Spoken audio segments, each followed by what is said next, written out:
ketika masuk ke kuburan nggak ada yang ikut, istri kita juga nggak ikut, anak juga nggak ikut, cuma nangis saja. Bapak mau kemana bapak? Bapak mau kemana? Bapak mau pulang. Pulang kemana? Pulang ke sono, ke alam barzah. Ikut yang nyewa kagak mau. Nangis di atas kuburan mau ikut, nggak mau. Nggak mau, istri kita nggak ikut ke kuburan, anak kita nggak ikut ke dalam, teman kita nggak ikut, guru kita nggak ikut. Yang ikut dengan kita adalah amal kita. Masya Allah, nggak ada yang ikut, dunia nggak ikut, teman nggak ikut, saudara nggak ikut. Yang ikut adalah amal perbuatan kita. Bahagia betul kita ketika masuk ke kuburan. Di alam barzah ada yang nemenin, Masya Allah, gantengnya luar biasa. Di samping ganteng, wangi. Kita tanya, ini siapa sih ganteng amat, wangi amat? Wah, kamu kayak nggak kenal aja, ini kan teman kamu. Rasanya di SPT ada yang begini. Dulu paling ganteng juga Ustadz Nawawi, Ustadz Munir kayak gitu, nggak pernah nyukur lagi Ustadz Munir mah. Ya dia ngomong ya begitu.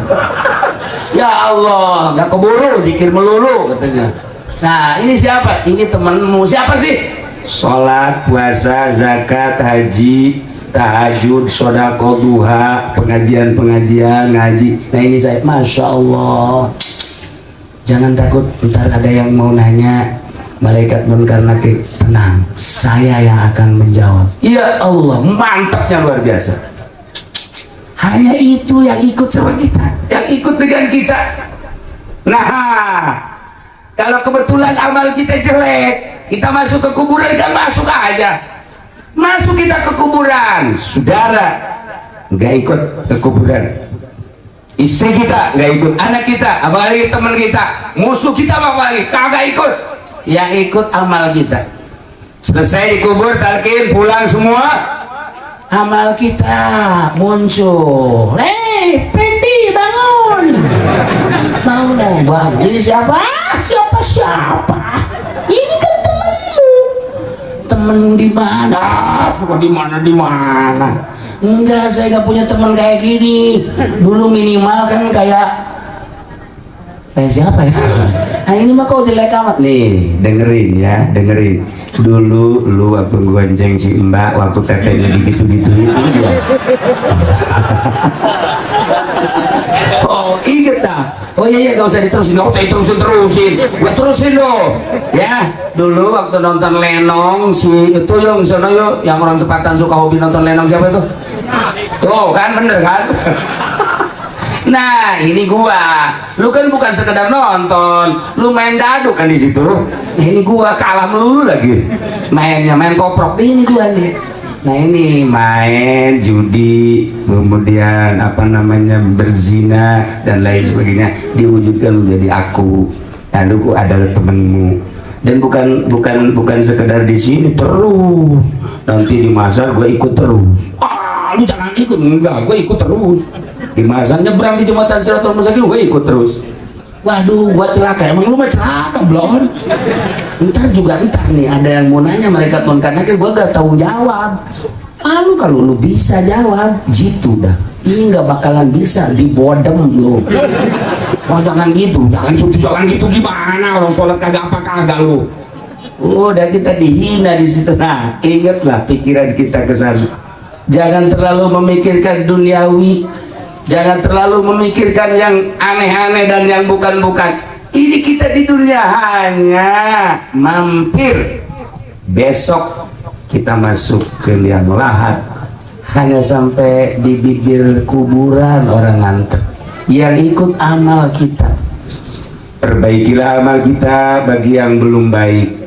Tambahlah amal kebaikan kita bagi yang sering melaksanakan amal baik.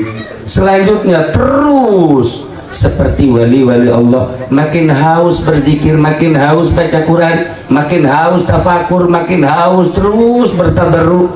Saking apa? Mengingat-ingat ke sana, mengingat ke alam sana. Nah, nanti kita berhadapan dengan neraka, ngeri kita.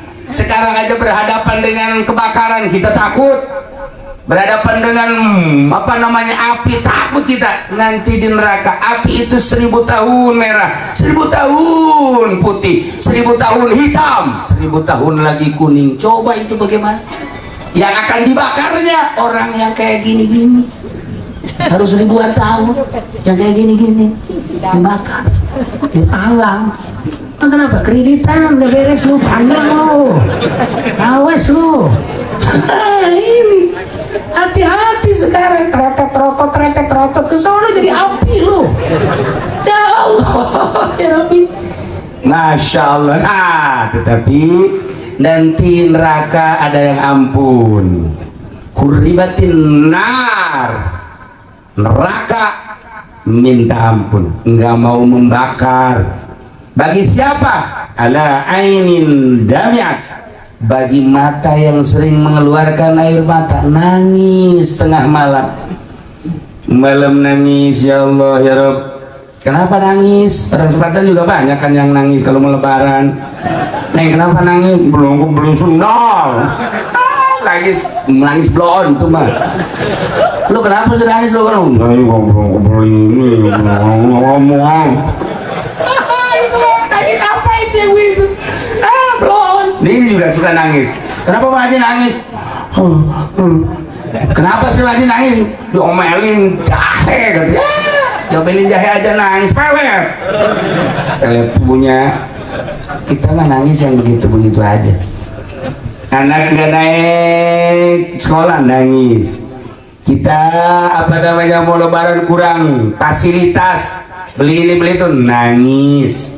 Kemudian anak kita nggak naik pangkat nangis. Kita dagang rugi nangis. Urusannya begitu-begitu, bukan nangis itu. Nangisnya bagaimana? Ala ainin damiat min khasyatillah, mata yang sering mengeluarkan air mata, yakni nangis di malam hari karena takut kepada Allah. Neraka bilang, saya tidak sanggup untuk melahap orang tersebut sebab pernah meneteskan air mata saking takut kepada Allah. Neraka tahu itu.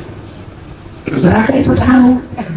Nah, kita bangun jam 1, kemudian mandi, wudhu, sholat, kamar sendirian, terus megang remote, bikin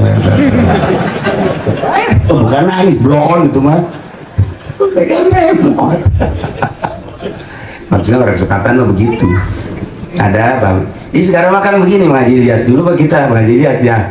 Kalau yang namanya jam 1 jam 2 perasaan sepi. Sekarang mah di sepatan jam 1 jam 2, waduh. Atau anak-anak masih pada ngobrol di luar.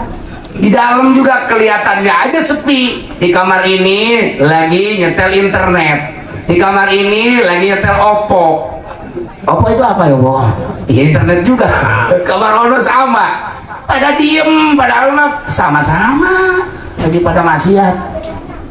Dulu mah anak kita di kamar kita senang, masya Allah, anak di kamar tenang kita.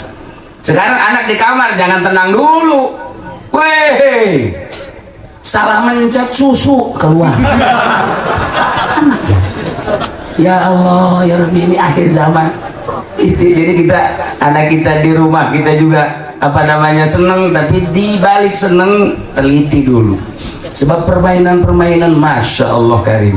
Nah, itulah kata Kangjeng Nabi, neraka tidak siap untuk melahap bagi seseorang yang pernah meneteskan air mata. Ala ainin damiat, mata yang pernah meneteskan air mata, yakni nangis min khasyatillah. Malam hari kita tafakur, ya Allah ya Rabb, Engkau menciptakan aku ya Allah, tetapi kenapa saya tidak sadar bahwa aku adalah ciptaanmu, sehingga semau-maunya aja ya Allah. Inilah dari merasa gue dan semau-maunya, ini adalah dosa yang paling besar kepadamu ya Allah. Dari dosa itulah ya Allah saya akan dibakar olehmu ya Allah. Maka dari itu ya Allah, maafkan dosa saya, berikan maghfirah ya Allah, mata saya, telinga saya, hidung saya.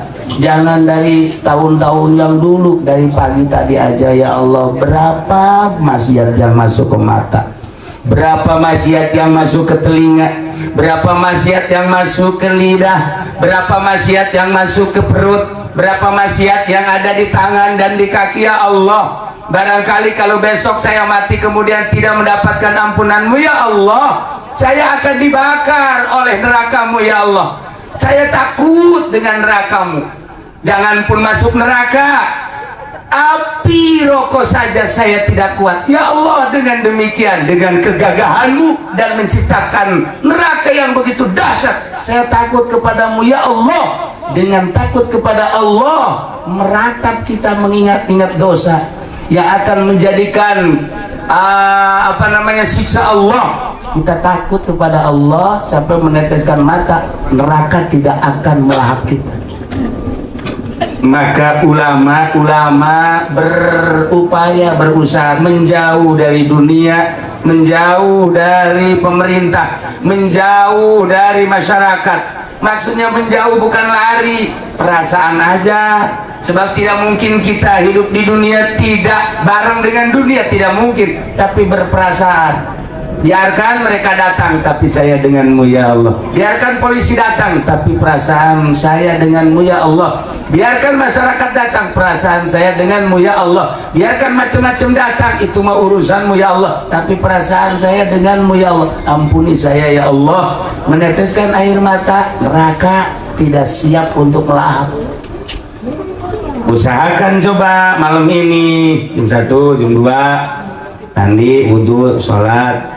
Coba gua mau nangis bisa nggak nih, kayak kiai tadi nih. Badan, lu gua bonggol ya. Kalau nggak nangis, awas nih, ada bodom di sini nih. Sebelum apa-apa gua bodom dulu aja biar nangis. Nangis ya sekarang. Kalau belum bisa nangis, kata Kang Kennedy, tabaka, nangis-nangisan dulu. Makanya di kampung Melayu mah suka kalau ada Cina mati suka bikin nangis kan? Pakai apa? Pakai bawang tuh, tahu aja kan? Pakai bawang itu. Apa salahnya kita juga malam hari siap pakai bawang? Nah, gini-gini. Ntar istrinya kan ngintip lagi, ngapain bang? Wah, ngintip aja lu. Kalau lagi bikin nangis, kagak mau nangis. Gimana? Pakai apa bang? Pakai bawang. Ntar saya bonggol aja ya bang ya. Tuh, bikin nangis susah. Itu bukan perasaan, spontan. Orang yang udah lihe itu spontan, kayak orang yang mendapatkan kepedihan, spontan nangis. Kita lagi tenang-tenang begini, pas baca SMS, Bang Munir, saya kasihmu. Selama ini jalinan kasih kita telah kita jalin 2 tahun, tetapi apa yang terjadi, saya telah dijodohkan oleh orang tua saya. Dengan demikian kini saya sampai saat ini cinta saya kandas. Selamat tinggal ya Bang Munir.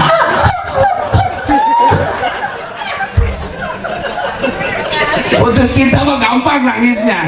Ya Allah, kalau nonton TV kreditan, nasihat yang lain-lain nggak pernah kita nangis. Siku goblok kurang sepatan, blow on kurang sepatan.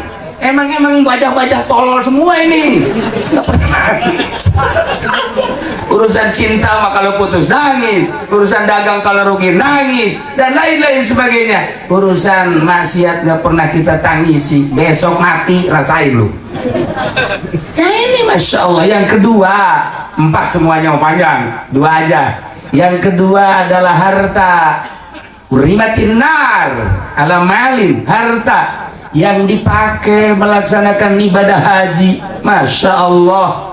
Bayangin coba, orang karena cinta sama Allah, iman kepada Allah, iman kepada Rasulullah, apapun yang terjadi yang penting saya bisa berangkat ke tanah suci untuk melaksanakan ibadah haji, menggugurkan uhdatul amrik. Takut saya kalau nanti di akhirat ditanya oleh Allah, "Hai fulan, kenapa engkau tidak melaksanakan haji? Padahal aku tahu engkau sudah nisab." Saya takut ditanya oleh Allah untuk menggugurkan uhdatul amrik. Berangkat saya ke tanah suci, apapun yang terjadi.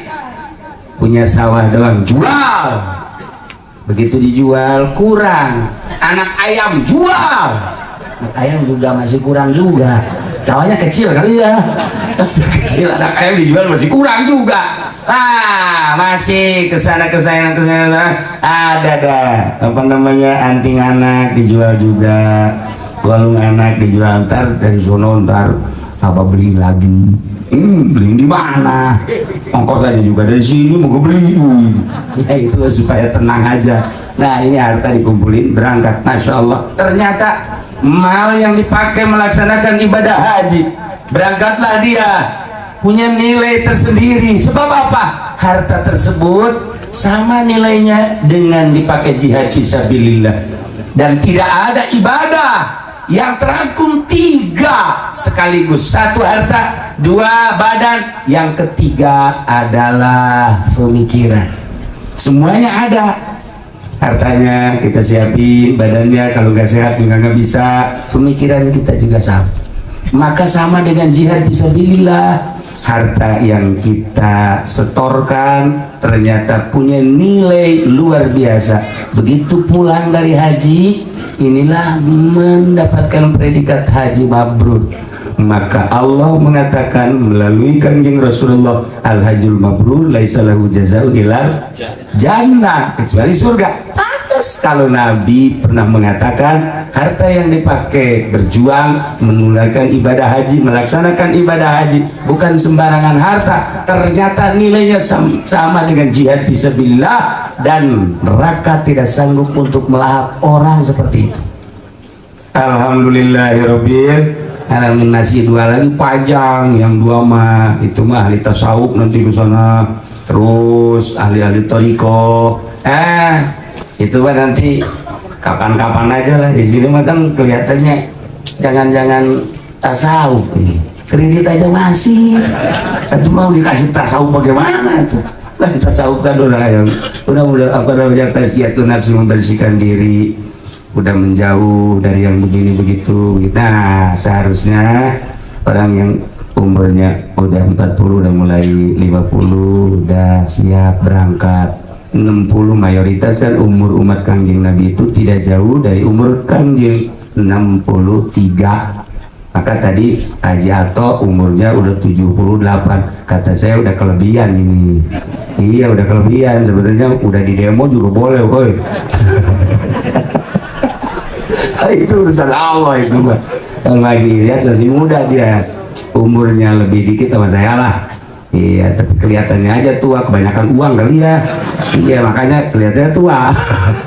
Ada yang kelihatannya tua itu ilmu, ada yang kelihatannya tua itu adalah harta, ada yang kelihatan tua emang penyakit kayak ini, kelihatannya tuh yang penyakitan. Ya mah ada bengek dia sedikit. Para jamaah kaum muslimin wal muslimat rahimakumullah. Jadi intinya melaksanakan ibadah haji itu ialah untuk bertemu dengan Allah. Sebab Allah berjanji melalui kanjeng Nabi Ibrahim, Tohir baiti lit-taifin wal akifin, dan selanjutnya berarti di Baitullah ada Allah. Itu terlalu sompral, padahal Allah mah di mana saja ada. Cuman Allah memberikan kedekatan kepada hambanya ketika di hadapan Baitullah. Anggap aku ada di situ, kata Allah. Kalau engkau menganggap aku ada di situ, cobalah pakai adab. Makanya saya ketika umroh balik dari Baghdad, dia ikut. Wow, ternyata habis umrohannya dia lihat tuh, lihat settingannya, lagi tolong di setting. Allahumma, saya benci. Besoknya umroh lagi, ada lagi. Woi, kata dia, hebat bener kan? Wow, hebat kan? Hebat pala lu, kata saya. Saya kedua sama Allah, ya Allah ya Rob, mudah-mudahan HP-nya hilang. Saya nggak mau dilihat begitu, kata saya. Aku disoting terus tiap putaran, mulai dari hotelnya disoting sampai tawaf, sampai cukur rambut, sampai sa'i dan lain sebagainya. Nah, saya mau sama Allah, ya Allah ya Rob, Engkau maha segala-galanya, tolong HP itu hilangin sama Allah. Besoknya pas saya ajak ke masjid, kita ke masjid. Enggak lah. Kenapa? Enggak, pusing. Pusing kenapa sih? HP hilang. Kata saya, terima kasih ya Allah, dijawab ternyata doa saya. Hilang sampai sekarang, udah hilang. Nah itu kan nggak punya adab. Kalau orang yang tidak menganggap Allah hadir di situ, tentu tidak pakai adab. Kalau kita menganggap Allah ada di situ, ini adalah Baitullah hanya sebuah batu, tetapi bukan batunya, Allah hadir. Sulit untuk menghadirkan Allah kalau bukan Allah yang janji, kecuali hanya wali-wali Allah. Wali Allah maka hadir Allahnya di hati. Kalau kita ke Baitullah, di Baitullah Allah hadir, anggap dan harus. Tetapi waliullah Baitullah itu bukan di Mekah, di kolbu. Kolbul mukmin itu adalah Baitullah. Kalau di Baitullah ada Allah, di kolbu orang mukmin ada Allah. Ketika kita menganggap bahwa Allah ada di hati, berani enggak kita bermaksiat? Enggak berani. Makanya ahli-ahli Allah enggak sanggup punya televisi tanpa mengharamkan, enggak sanggup punya HP tanpa mengharamkan, enggak sanggup melaksanakan muamalah-muamalah yang dilarang oleh Allah tanpa peduli amat sih sama orang lain, yang penting diri sendiri. Lihat mulai dari Baghdad, Turki, Indonesia, Jawa Timur, Jawa Tengah, Jawa Barat, orang yang sudah ada Allahnya di sini nggak pernah punya HP. Ini HP-nya tiga HP-nya, HP dagang satu, yang satu lagi HP buat ngeriung, yang satu lagi ini mah khususon ilaruhi kata dia. Emang bajingan ini tua-tua juga. Masa setua itu punya HP-nya tiga? Saya udah kurang bagaimana menasehati, dasar nggak ada Allahnya di hati atau begitu aja. Nah inilah sulit untuk menghadirkan Allah di hati, sulit. Kalau Allah sudah ada di hati, tawaf nggak usah di Baitullah sana, ruh kita tawafkan di hati kita. Ada cara-cara tersendiri, hanya di toriko, hanya ahli tasawuf, hanya ahli Allah. Itu mah hanya gambaran-gambaran saja. Pantes orang kalau sudah mencintai Allah, Allahnya ada di sini, nggak ada TV di rumahnya, walaupun nggak pernah mengharamkan, nggak sanggup punya radio tanpa mengharamkan, nggak sanggup punya HP. Adapun kebutuhan-kebutuhan gampang itu mah. Lihat aja nanti kalau kita silaturahmi ke rumah Kiai, assalamualaikum, waalaikumsalam. Weh Kiai lah, dia lagi ngapain Kiai? Ini lagi lihat bola nih, Persib nih lagi main nih. Udah Kiai harus dirantai itu mah Kiai. Bukan Kiai itu. Para jamaah kaum muslimin wal muslimat rahimakumullah, kita bolak-balik cerita syariat, haji, cerita tentang ruhani di dalam hati kita, dan selanjutnya ya intinya adalah ingin mendapatkan ridho Allah subhanahu wa ta'ala. Orang yang berangkat ke tanah suci jelas mendapatkan ridho Allah, jelas insya Allah. Walaupun niatnya salah-salah dikit, tetap ada yang memberikan syafaat, sebagaimana kita sering menjelaskan apa namanya Imam Ahmad di Ihya Ulumuddin. Pokoknya orang yang pergi haji mah udah surga aja lah, titik, udah begitu aja. Makanya pulang dari sono kita adab-adabannya ikut semua orang Arab, peluk. Kemarin waktu kakak saya pulang umroh ke Haji Bidin, saya ajak dia semua, yuk kita ke bandara, ayo bandara atau hayu aja, dia cuma ikut doang, modal kagak apa kagak, ya ayo aja, makan juga tuh dikasih. Ya ayo udah bagus, ketemu sama kakak saya pelukan, terus sama yang lain pelukan. Kata saya aja pede lagi pelukan sama perempuan. Woi blon, ternyata saudaranya. Takut bukan, kata saya, lu dibawa-bawa gua, masa lu pelukan di situ? Oh adik saya, kata dia. Saya perlu ngecek dulu adik beneran apa bukan ya. Nah, para jamaah kaum muslimin wal muslimat rahimakumullah, yang pergi haji berbagai rombongan insya Allah mendapatkan ridho Allah subhanahu wa ta'ala. Nah kita yang di rumah, supaya sama saya mendapatkan ridho Allah dan nilainya sama dengan yang melaksanakan ibadah haji, ada sebagaimana dongeng Kangjeng Rasul, panjang dongengnya, itu aja. Al-Jum'atu hijul fuqara, sholat Jumat adalah hajinya orang-orang yang tidak berangkat ke tanah suci. Maka Pak Haji Ilyas dengan rombongan pergi haji, kita mas sekarang dulu ke masjid. Kira-kira yang menyamai jam berapa Kiai, yang menyamai nilainya dengan ke Mekah? Yang Jumatannya jam 6 pagi. Ada nggak di Sepatan itu? Tuh kan kagak ada. Nir besok, ternyata di apa namanya? Ditulis siapa yang paling duluan. Munir mah nulis aja, ntar kesononya belakangan. jam 6. Aduh, jam 6 pakai tuh. Oh, tuh ke pasar. Belajar jam 7 tuh. Nggak sanggup jam 7 juga, jam 8 dah. Jam 8 juga masih di pasar Kiai. Jam 9 mah tuh baru makan saya. Jam 10 tuh. Jam 10 mah tuh baru juga istirahat. Jam 11 juga sama. Jam 2 lu mah nggak Jumat kali ya. Ya Allah, susah banget di badan, susah banget, susah benar diajak apa namanya musabakoh untuk kebaikan tuh susah. Masya Allah karim. Ada apa sih diri kita sampai susah begitu? Harus ditafakuri dulu. Ketika kita tidak bangun malam, tidak bisa bangun malam juga kan harus dipikir ini si badan kenapa? Kata Kiai, nggak ada seorang nabi yang nggak pernah bangun malam, nggak ada satu-satu aja, apalagi Rasul. Nggak ada para wali Allah yang malamnya tuh tidur, nggak diangkat jadi wali kalau tidur aja mah. Makanya dia diangkat jadi wali juga malamnya nggak pernah tidur malamnya, baru diangkat jadi wali. Nah kata ente, gue juga nggak tidur malam-malam, apalagi kalau lagi apa. Nah begitulah para jamaah kaum muslimin wal muslimat rahimakumullah, menghadirkan Allah di hati ternyata sulit. Caranya yang paling mudah mujalasah. Mujalasah itu berbarengan dengan ahli Allah, lama-lama nanti ada. Makanya contoh-contoh di Jurumiyah, jalisu gitu banyak bener itu mujalasah di murad-muradnya ya, dari seluruh fuqaha, zuhada dan lain sebagainya. Itu nggak sembarangan ngasih contoh, tetapi ada makna di situ. Oh, berarti mujalasah dengan ahli Allah. Nanti coba deh sebulan, 2 bulan, setahun ada terasa. Sama dengan kita mujalasah dengan ahli politik, kita ikut-ikutan aja dulu sebulan, 2 bulan, setahun, kita ada tertarik ke politik. Kita mujalasah dengan ahli ekonomi sebulan, 2 bulan, kesananya ada, paham kita. Begitupun kita ke Allah harus mujalasah dengan ahli Allah.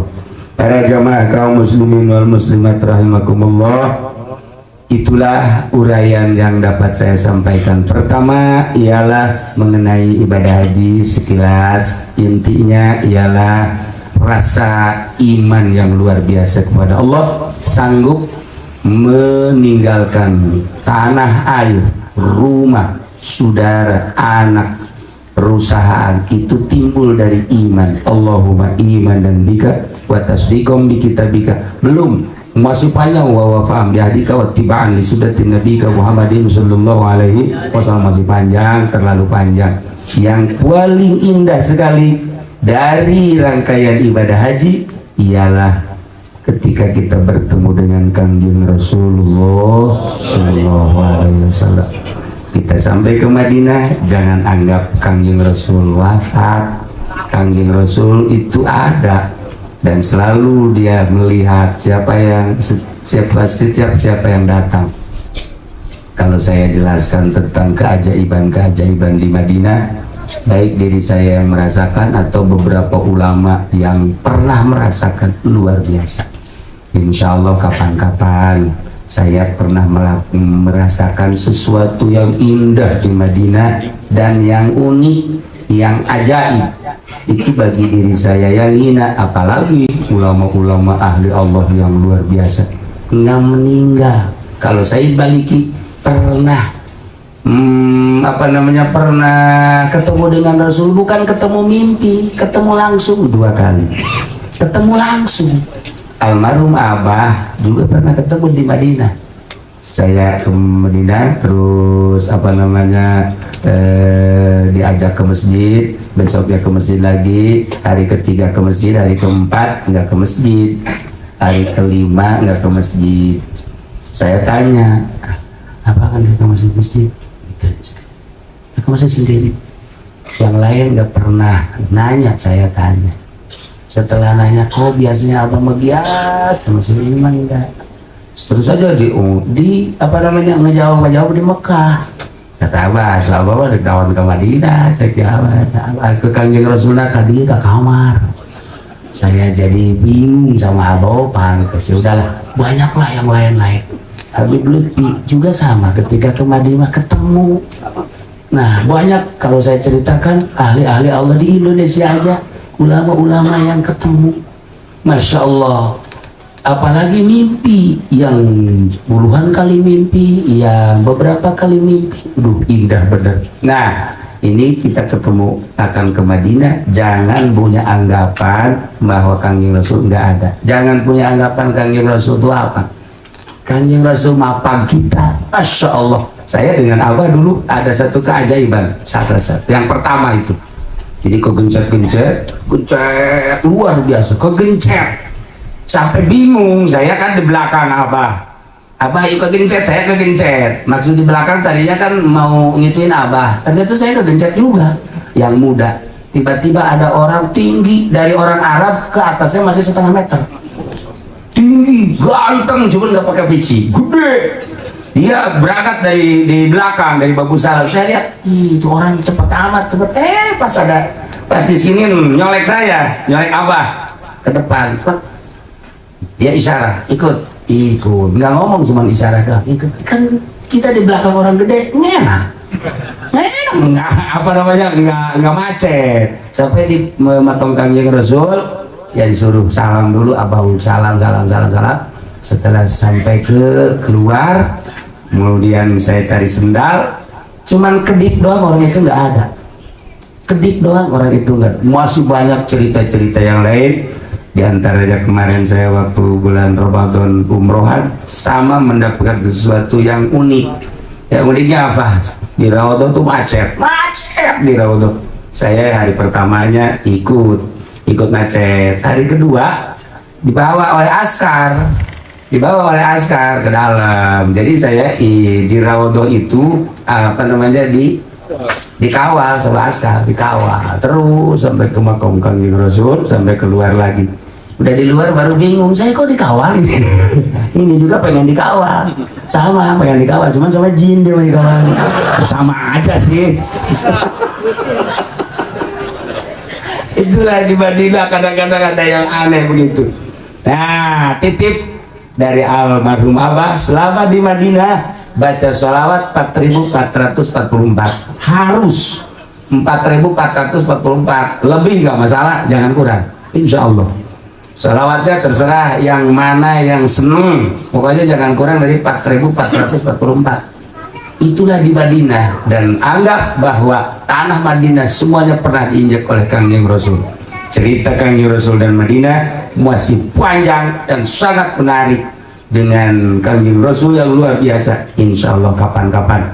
Pada saat ini, alhamdulillah, saya khususnya, umumnya kita semua bisa hadir di sini, sama kita juga ingin mendapatkan ridho Allah Subhanahu wa Ta'ala. Mudah-mudahan kita dengan mendoakan, dengan mengamini, dengan menghadiri orang yang mau bertemu dengan Baitullah, sama dengan mau bertemu dengan Allah, kita mendapatkan ridho dan rahmat Allah Subhanahu wa Ta'ala. Terakhir, marilah kita doakan mudah-mudahan Mbah Haji Iyas, kemudian Sony dengan keluarga mendapatkan diberikan kesehatan oleh Allah Subhanahu wa Ta'ala, diberikan kekuatan oleh Allah Subhanahu wa Ta'ala, di sananya giat melaksanakan ibadah haji sesuai dengan aturan, pulang ke Indonesia dengan selamat, mendapatkan predikat haji yang mabrur, yang makbul, yang diterima Allah Subhanahu wa Ta'ala. Kita semua yang mendoakan di rumah, sama-sama di kampung kita, sama-sama mendapatkan ridho Allah Subhanahu wa Ta'ala. Allahumma sholli wa sallim ala sayyidina Muhammadin fil awwalin wal akhirin, barik wa sallim wa radiyallahu ta'ala an sadatina ashabi sayyidina Rasulillah ajma'in. Ya Allah ya rabbal alamin, Allahumma ij'alhu hajjan mabrura wa sa'yan mashkura wa dhanban maghfura wa tijaratan lan tabura. Ya alima ma fis sudur, akhrijna ya Allah minaz zulumati ilan nur, akhrijna ya Allah minaz zulumati ilan nur, akhrijna ya Allah minaz zulumati ilan nur. Rabbana atina fid dunya hasanah wa fil akhirati hasanah wa qina adzabannar wa adkhilnal jannata ma'al abrar. Ya aziz ya ghafar ya rabb rabbal alamin. Allahumma arham ummat sayyidina Muhammad, Allahumma ajbur ummat sayyidina Muhammad, Allahumma asli ummat sayyidina Muhammad, Allahumma farrijan ummat sayyidina Muhammadin sallallahu alaihi wasallam. Allahumma anfa'na bima 'allamtana wa 'allimna ma yanfa'una wa zidna ilman wa yaqinan. Walhamdulillahi ala kulli hal wa na'udzu billahi min kulli hali ahli an-nar. Rabbana taqabbal minna innaka antas samiul alim wa tub 'alaina innaka antat tawwabur rahim. Shalli wa sallim ala jami'il anbiya'i wal mursalin walhamdulillahi rabbil alamin. Wallahu muwaffiq ila aqwamit thariq. Wassalamu alaikum warahmatullahi wabarakatuh.